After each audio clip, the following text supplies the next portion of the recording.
এই যে আমার পেছনে এক বিশাল পাখির ঝাঁক। এই পাখিগুলো mainly lesser whistling teal. Happy new year 2024।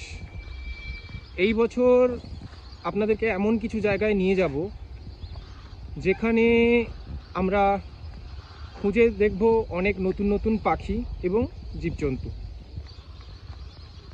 এরকমই একটা জায়গায় আজ এসেছি, কিন্তু পুরো ভিডিও আজকে এই জায়গার উপরে হবে না। এই জায়গার উপরে আলাদা দিন এসে আবার নতুন করে ভিডিও বানাবো। এই হচ্ছে সেই জায়গা।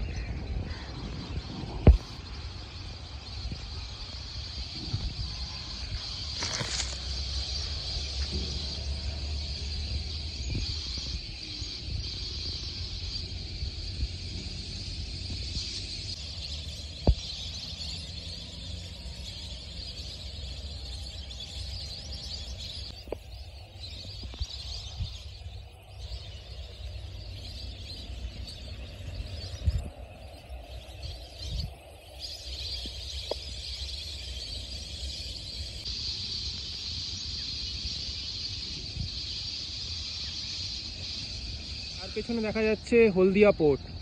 হলদিয়া পোর্টের একদম কাছেই রাস্তার পাশে এক বড় গ্রুপ এসেছে লেসার হুইসলিং টিলের।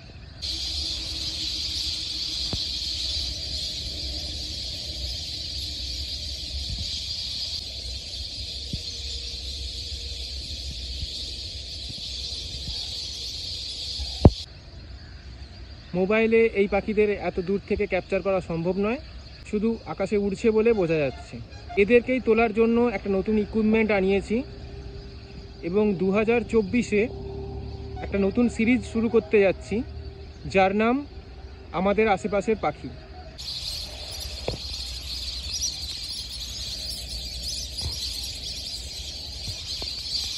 মেনলি এই রকম ছোট ছোট জায়গাগুলো ভিজিট করব যেখানে পরিযায়ী পাখিরা আসছে।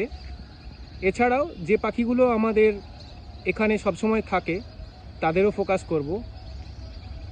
তো আশা করছি এই সিরিজটা খুব ভালো হবে, তাই সাবস্ক্রাইব করে রাখুন এবং সবসময় নজর রাখুন কি আপডেট আসছে।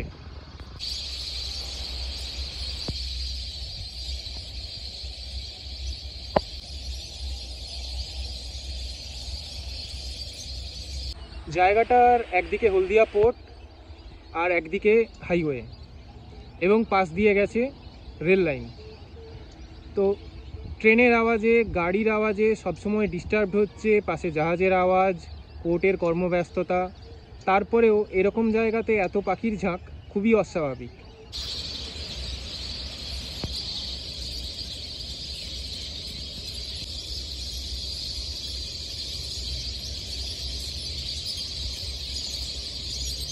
এবং লোকাল লোকজনের সাথে কথা বলে শুনলাম যে অনেক বছর ধরেই এখানে পাখি আসে এবং এবছর একটু পাখি আসার সংখ্যাটা বেশি হয়েছে।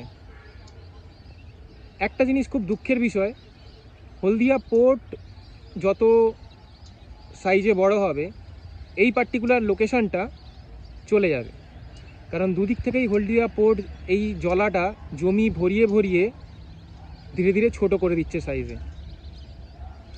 আগামী 5 বছরে হয়তো জায়গাটাই আর থাকবে না।